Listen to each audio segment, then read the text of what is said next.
Hello everyone, this is the second video of वजीरिया। तो इस वीडियो को देखने से पहले आप जो फर्स्ट वीडियो है वजीरिया की प्लीज़ वो देखिए, तभी आपको ये वीडियो में जो मैंने टॉपिक। आज हम वजीरिया के अंदर जो असेक्सुअल रिप्रोडक्शन की सेकेंड टाइप है वहां से डिस्कस करना स्टार्ट करेंगे। तो जैसे कि मैंने आपको पिछली वीडियो में भी बताया था कि जो ज़ूस्पोर्स हैं वो फेवरेबल कंडीशंस में बनते हैं और जो प्लानोस्पोर्स हैं और जो काइनेट्स हैं ये अनफेवरेबल कंडीशंस में बनते हैं। अब इसको पढ़ते हैं।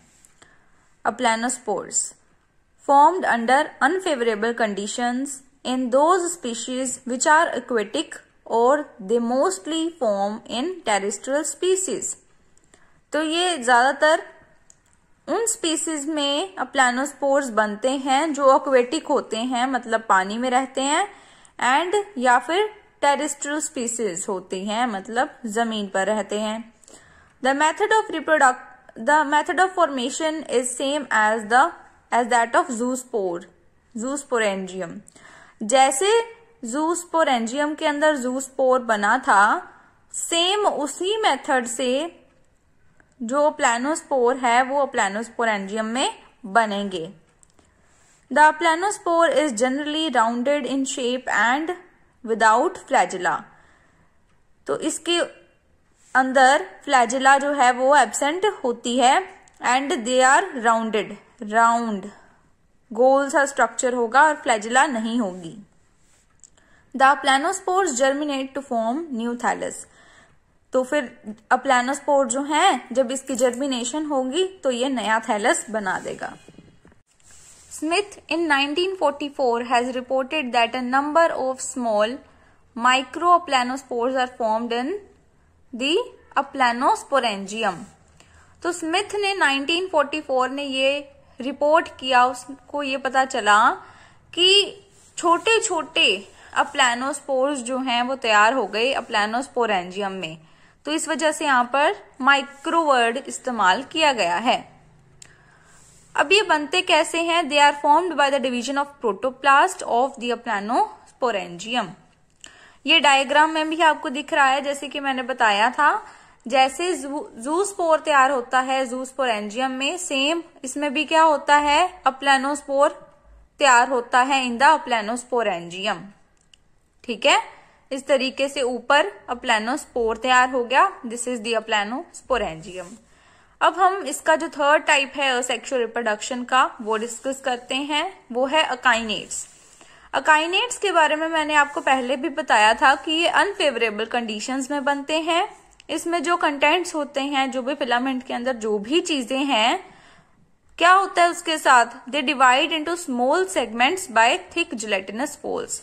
अब इसमें क्या होता है, ये डायग्राम देखो, इसमें ना इस तरीके से गोल गोल सारा सामान इकट्ठा हो जाता है इस तरीके से। They are called akinetes. इसके बाहर थिक जिलेटिनस वॉल तैयार हो जाती है। जो कंटेंट है वो इस तरीके से राउंड ऑफ हो जाता है एंड बाहर gelatinous wall, thick gelatinous wall जो है वो बन जाती है। These thick walled multinucleate segments are called akinetes और हिप्नोस्पोर्स। तो ये जो थिक वोल्ड मल्टीन्यूक्लिएट सेगमेंट्स हैं इनको अकाइनेट्स या हिप्नोस्पोर्स कहते हैं। तो अकाइनेट्स का दूसरा नाम भी पता चल गया आपको। This stage is also called Gongrosira stage. Gongrosira stage भी कहते हैं स्टेज को। क्यों कहते हैं? क्योंकि ये गोंग्रोसीरा से रिजेम्बलेंस शो करती है, because of its resemblance appearance similar to alga Gongrosira. एक एल्गा है गोंग्रोसीरा नाम की, तो उससे ये रिजेम्बलेंस शो करती है, इस वजह से इसको गोंग्रोसीरा स्टेज भी कहते हैं। Each akinete grows to form new filament. अब इसमें एक जो अकाइनेट है उससे पूरा फिलामेंट तैयार हो सकता है। अब क्या होता है कि जो इसका आउटर वॉल है that will rupture to form a new filament. तो इसका जो, हाँ जी, तो हम क्या बता रहे थे कि each filament grows to form a new filament, ये मैंने आपको बताया। एंड देन जो इसका आउटर वॉल है वो रप्चर हो जाता है, that will rupture, and inner wall जो है ग्रोज आउट। इनर वॉल जो है इसकी ग्रो होती है बाहर की तरफ और इस तरीके से नया थैलस तैयार हो जाता है। जब अनफेवरेबल कंडीशंस आती है तब ये बनता कब है? अनफेवरेबल कंडीशंस में। जब फेवरेबल कंडीशंस आती हैं तब ही अकाइनेट जो है वो नया फिलामेंट बना सकता है। तो किस तरीके से होना है वो ये प्रोसेस लिखा हुआ है कि outer wall ruptures and inner grows out to form a new thallus. तो अब हम सेक्सुअल रिप्रोडक्शन डिस्कस करेंगे वचीरिया में। तो पहले वो भी मैं आपको डायग्राम के थ्रू ही बताऊंगी। तो जिस फिलामेंट ने सेक्सुअल रिप्रोडक्शन करनी है वो कब होगी? That will be towards the end of the growing season. इसमें होता क्या है कि जो भी सारे कंटेंट्स हैं वो अंदर चले जाते हैं, जैसे कि ज़ूस्पोरेंजियम के केस में हुआ था। एंड देन क्या होगा? It will start antheridial branch. यहाँ पर एंथ्रीडियल ब्रांच बननी शुरू हो जाती है, नीचे साइटोप्लाज्म इकट्ठी होनी शुरू हो जाती है यहाँ पर। तो इसको हम बोल देते हैं वंडर प्लाज्म। वचीरिया के अंदर जो है वो दो कंडीशंस होती हैं। वो दो कंडीशंस क्या हैं कि it may be monoecious, it may be dioecious. Monoecious का मतलब होता है कि एंथ्रीडिया और जो ऊगोनिया है वो एक ही थैलस में बनेंगे। एंड डायोशियस कंडीशन में क्या होता है कि एक थैलस में एंथ्रीडिया बनेगा और दूसरे थैलस में ऊगोनिया बनेगा। ये जो डायग्राम मैं आपको दिखा रही हूं दिस इज अ मोनोशियस, क्योंकि इसमें एंथ्रीडिया भी बनेगा एंड ऊगोनिया भी बनेगा। फिर इसमें होता क्या है कि जो भी कंटेंट्स हैं वो आगे जाकर बेंड हो जाते हैं, और जो एंथ्रीडियल ब्रांच है वो यहाँ पर देखो बेंड हो गई। जो न्यूक्लियाई है, क्रोमेटोफोर है, रिजर्व फूड मटेरियल है, वो सब कुछ अक्यूमुलेट हो जाता है, टिप की तरफ यहाँ पर शिफ्ट हो जाएगा। एंड फिर जो है आगे यहाँ पर देखो जो वंडर प्लाज्म है उसके नहीं अभी हम डिस्कस कर रहे हैं, अभी सिर्फ हम इसका ऊपर वाला डिस्कस कर रहे हैं। जब ये समझ आ जाएगा तो हम नीचे वाला डिस्कस करेंगे। तो इसमें हमने क्या किया, सब कुछ जो है nuclei, chromatophore, reserve food material जो है वो अक्यूमुलेट हो जाता है। एंड फिर ये देखो सारा कुछ इसके अंदर अक्यूमुलेट हो गया टिप पार्ट पर। एंड देन क्या होता है, सेप्टम फॉर्मेशन हो जाती है, सेप्टा फॉर्मेशन हो जाती है। अंदर वाला जो पार्ट है वो अलग हो जाता है, मतलब ये पार्ट अलग हो गया, ये पार्ट अलग हो गया, क्योंकि बीच में सेप्टा फॉर्मेशन हो गई है। अब जो ये वाला पार्ट है that will actually behave like antheridium. अब जो एंथ्रीडियम है, एंथ्रीडियम के अंदर क्या बनेगा? Male sex organ. एंड इस मेल सेक्स ऑर्गन जो है इसमें क्या बनेगा? इसमें मेल गैमीट्स बनेंगे। मेल गैमीट्स कौन से हैं? एंथीरोजोइड्स। ठीक है, इसके अंदर एंथीरोजोइड्स बनेंगे। अब जो एंथीरोजोइड्स जो हैं उसके अंदर सब कुछ चीजें इकट्ठी हो जाएंगी, nuclei, chromatophore, reserve food material, सब कुछ इसमें इकट्ठा हो जाएगा। इसके अंदर जो है वो वॉल फॉर्मेशन भी हो जाएगी और उसके अंदर बहुत सारे एंथीरोजोइड्स जो है वो बन जाएंगे। ठीक है, एंड फिर क्या होता है कि जो एंथीरोजोइड्स हैं जब वो मैच्योर हो जाते हैं तो वो फ्लैजिला डेवलप करते हैं। अब एक एंथीरोजोइड्स की दो फ्लैजिला होती हैं। ठीक है, ये वाला जो है पार्ट, इससे बहुत सारे, इसके अंदर बहुत सारे एंथीरोजोइड्स हैं, देख रहे हो आप। अब जो एक एंथीरोजोइड्स है जब ये मैच्योर करेगा तो इसके पास दो फ्लैजिला डेवलप हो जाएंगे। ठीक है, एंड अब हम देखते हैं इस वंडर प्लाज्म का केस किस तरीके से जो है हमारे पास क्या तैयार होगा। अब ऊगोनिया किस तरीके से तैयार होता है। तो जैसे कि पहले मैंने बताया कि जो साइटोप्लाज्म है वो इकट्ठी होनी शुरू हो जाती है और वंडर प्लाज्म बन जाता है। और फिर जो है इस वंडर प्लाज्म में बल्ज अपीयर होना शुरू हो जाता है। एंड फिर इसमें भी सभी कंटेंट्स आ जाते हैं, न्यूक्लियस वगैरह, क्रोमेटोफोर, सब कुछ इसमें, रिजर्व फूड मटेरियल आ जाएगा। एंड देन इसमें भी सेप्टा फॉर्मेशन हो जाएगी, राइट, इस तरीके से। एंड अब इसके अंदर भी बहुत सारे न्यूक्लियस में भी आए हों, है ना। तो अगर इसमें बहुत सारे न्यूक्लियस आ गए हैं तो उसमें से एक ही न्यूक्लियस यहाँ रहेगा, बाकी सभी डीजनरेट कर जाएंगे।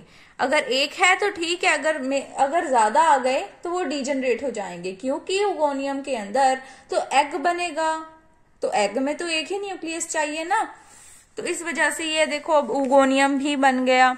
अब क्या होता है, ये भी मैच्योर हो गया, दोनों मैच्योर हो गए हैं। एंथ्रीडियम भी मैच्योर हो गया, ओगोनियम भी अब मैच्योर हो गया।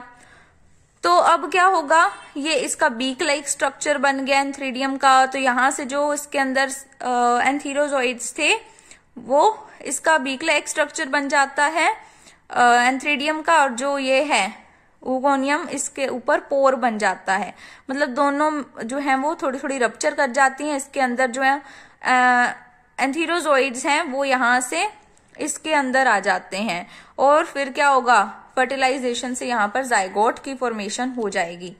देख रहे हो ना इसमें क्या हो रहा है। फिर क्या होगा कि ये जो है एंथ्रीडियम ये तो खाली रह जाएगा, ये एम्प्टी हो जाएगा, एंड सब कुछ जो है वो इसके अंदर ही आ गया, इसके अंदर ही आगे जाइगोट की फॉर्मेशन होनी है ना। तो इस तरीके से यहाँ पर जाइगोट की फॉर्मेशन मैंने आपको इस डायग्राम के थ्रू बता दिया है।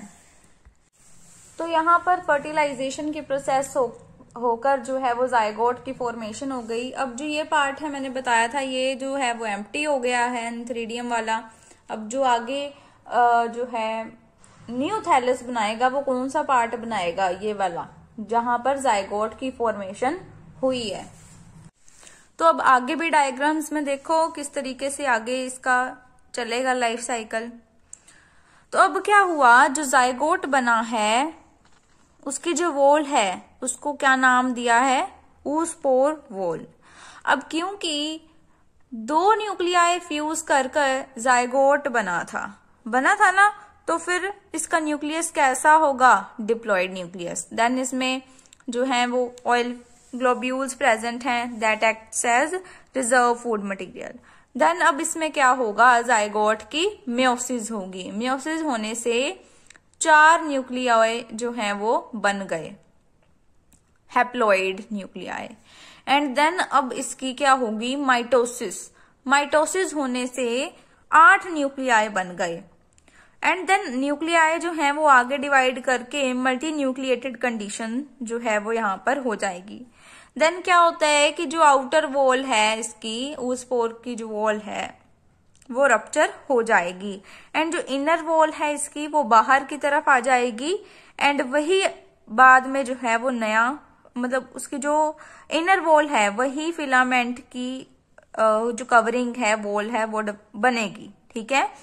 फिर उसका जो नीचे वाला पार्ट है that will act as holdfast, and जो ऊपर वाला जो इसका पार्ट है वो क्या बनाएगा, साइफोनियस थैलस। तो ये मैंने आपको हैप्लॉन्टिक टाइप का जो है वो लाइफ साइकिल बताया, ये था डायग्राम्स के थ्रू। अब मैं आपको आगे भी बताती हूँ। तो अब हम नोट्स पढ़कर और फिर मैं आपको बताती हूँ दोबारा से इसका। तो सेक्सुअल रिप्रोडक्शन हम कर रहे हैं। Sexual reproduction is rare in plants growing in water. It mostly occurs in the terrestrial species. तो जो पानी में रहते हैं वहां पर सेक्सुअल रिप्रोडक्शन जो है वो रेयर है, मतलब बहुत कम पाई जाती है, और जो टेरेस्ट्रियल स्पीसीज हैं इसकी उसके अंदर जो है ये मोस्टली होती है। Then it's mostly occurs in the terrestrial thallus. Okay, then the majority of species are monoecious which is homothelic. मैंने आपको बताया था 2 तरह की कंडीशन हो सकती है, मोनोशियस भी एंड डायोशियस भी, बट मेजोरिटी जो है दे आर मोनोशियस एंड कुछ a few are dioecious. It is of oogamous type, ये oogamous टाइप की है। देन इसके अंदर जो मेल सेक्स ऑर्गन है वो कौन सा होगा, antheridium, and female sex organ कौन सा होगा, ओगोनियम। ये सब कुछ चीजें हम डिस्कस कर चुके हैं, जस्ट आपको दोबारा से बता रही हूं मैं ताकि आपको और भी इसमें क्लैरिटी हो जाए। देन एंथ्रीडियम, एंथ्रीडियम हम डिस्कस कर रहे हैं कि जो एंथ्रीडिया है that develops on main filament. Antheridia जो है जो मेन फिलामेंट होती है या फिर जो लेटरल ब्रांचेस होती है वहां पर डेवलप करेगी। The antheridia develops on the main filament और its lateral branches as highly curved cylindrical structure. अब इसके अंदर क्या हुआ, एंथ्रीडिया फॉर्मेशन हो रही है, तो क्या होगा, a large number of chromatophores nuclei that will accumulate in the region and this, यहां पर क्या होगा, फिर सेप्टा फॉर्मेशन हो जाएगी, सब कुछ जो है वो आगे की तरफ आ जाता है एंड देन सेप्टा फॉर्मेशन होती है, हमें पता ही है, एंथ्रीडियल ब्रांच बन जाती है। The nuclei present in this region divide mitotically and then क्या होगा, जो न्यूक्लियाई है इस रीजन में वो माइटोटिकली डिवाइड करेगा एंड जो इसका प्रोटोप्लास्ट है that divides to form many uninucleate segments, then each segment metamorphosis into a spindle shaped biflagellate antherozoid. तो मैंने बताया था इसमें क्या होता है, सब कुछ चीजें जो हैं वो एंथ्रीडिया के अंदर आ जाती है, मतलब कंटेंट्स जो हैं वो आगे जाकर इसमें बेंट हो जाएंगे, एंथ्रीडियल ब्रांच की फॉर्मेशन हो जाएगी, सब कुछ nuclei, chromatophore, reserve food material accumulate हो जाता है, टिप पार्ट पर जो है वो शिफ्ट हो जाता है एंड सेप्टा फॉर्मेशन हो जाती है, अंदर वाला पार्ट जो है वो अलग हो जाता है एंड ये वाला जो पार्ट है यहां पर that will behave as antheridium. ठीक है, तो फिर उसके अंदर आगे मैंने आपको बताया था कि इसके अंदर एंथ्रीडियम के अंदर जो है वो मेल सेक्स ऑर्गन्स बनेंगे एंड मेल सेक्स ऑर्गन्स जो हैं उसके अंदर क्या बनेगा, मेल गैमीट्स बनेंगे एंड मेल गैमीट्स कौन से, एंथीरोजोइड्स। एंड एंथीरोजोइड्स के बारे में मैंने आपको बताया था कि इसकी 2 फ्लैजिला बन जाती हैं, बताया था ना कि बायोफ्लैजिलेटेड कंडीशन आ जाएगी इसमें। The flagella are of unequal size, एक बड़ी होगी एक छोटी होगी। The chloroplast and eyespot are absent in the antherozoids, तो क्लोरोप्लास्ट और आइसपोर्ट जो है वो एंथीरोजोइड्स के अंदर एब्सेंट होता है। Some workers said that flagella are of heterokont type, that is one shorter facing towards and the other long facing backward. तो इस तरीके से इसका स्ट्रक्चर होता है। शोप नाउ अब हम ओगोनियम के बारे में पढ़ते हैं। It is formed as a small protuberance at the base of antheridium which is formed due to the accumulation of cytoplasm and a large number of nuclei. This dense multinucleate mass of cytoplasm is called wonderplasm. तो मैंने आपको पिछले diagram में भी बताया था किस तरीके से वंडरप्लाज्म बनता है। तो वो साइटोप्लाज्म जो होता है विच इज मल्टीन्यूक्लिएट, मतलब कि साइटोप्लाज्म की एक्यूमुलेशन की होने की वजह से एंड वहां पर बहुत सारे न्यूक्लियाई जो है वो इकट्ठे हो जाते हैं और वहां पर किस चीज की फॉर्मेशन होती है, वंडरप्लाज्म की। ग्रेजुअली क्या होता है, जो वंडरप्लाज्म बना है वहां वो जो प्रोट्यूबरेंस है वहां पर क्या होता है, उसका साइज जो है वो बड़ा हो जाता है। Gradually it increases in size and forms a rounded oogonium which is separated by the formation of septum. तो फिर क्या होता है, इसका साइज बड़ा हो जाता है वंडरप्लाज्म का एंड राउंडेड ओगोनियम तैयार हो जाता है एंड देन सेप्टम फॉर्मेशन हो जाती है। The mature oogonium is uninucleate. Some scientist say that only one nucleus survives and other degenerate, but some say that before septa formation all the nuclei except one migrate back to the thallus. होता क्या है, अब ये जो thallus होता है oogonium के अंदर सिर्फ एक ही न्यूक्लियस ही होता है, दिस इज यूनिन्यूक्लिएट। कुछ साइंटिस्ट इसके बारे में कहते हैं कि जो एक ही न्यूक्लियस है वो सरवाइव करता है और जो बाकी जितने भी वहां पर गए होते हैं वो डीजनरेट हो जाते हैं। बट कुछ ये कहते हैं कि सेप्टा फॉर्मेशन होने से पहले सारे जो न्यूक्लियाई हैं उसमें से एक वहां रह जाता है और जो बाकी हैं वो थैलस में फिर से वापस आ जाते हैं। The mature oogonium is spherical with a receptive spot, a beak at the upper end a single nucleus. The uninucleate protoplasm is called egg. तो जो मैच्योर ओगोनियम है जो स्फेरिकल शेप का है, जिसके ऊपर वाले जो उसका अपर एंड है वहां पर बीक है जिसे रिसेप्टिव स्पॉट कहते हैं और उसमें एक सिंगल न्यूक्लियस प्रेजेंट है, वो यूनिन्यूक्लिएट है।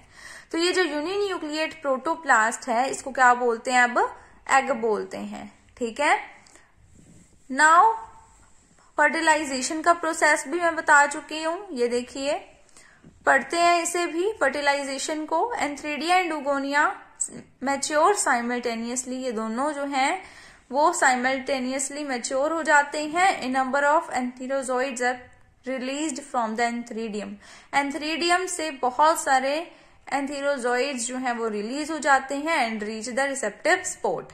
एंड जो रिसेप्टिव स्पोर्ट है ना उगोनियम का, वहां पर यानी जो उसका बीक ऊपर वाला जो एंड है जहां बीक है वहां पर आ जाते हैं।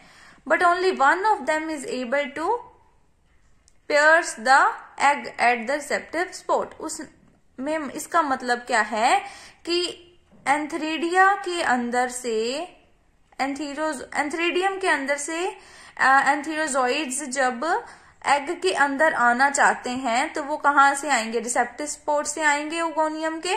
बट एंथीरोजोइड्स जो हैं वो एक ही एंटर कर सकता है बीच में, मतलब एक ही जो है वो एग के न्यूक्लियस के साथ फ्यूज करेगा। ठीक है, its nucleus get fuses with the egg nucleus, एक का ही न्यूक्लियस एग के न्यूक्लियस के साथ फ्यूज करेगा। Soon a membrane is formed at the pore, फिर एक मेम्ब्रेन बन जाती है। जाइगोट जो है फ्यूजन हो गई है ना दोनों में, तो फिर उसके बाहर जो है वो मेम्ब्रेन बन जाती है। एंड देन क्या होता है, the whole structure becomes zygote, zygote की फॉर्मेशन हो गई है। It secretes thick wall and इसको क्या बोलते हैं, ऊस्पोर। अब जब जाइगोट तैयार हो गया है, जाइगोट के बाहर की तरफ एक थिक वॉल बन चुकी है, तो अब इसको हम क्या बोलेंगे, ऊस्पोर बोलेंगे।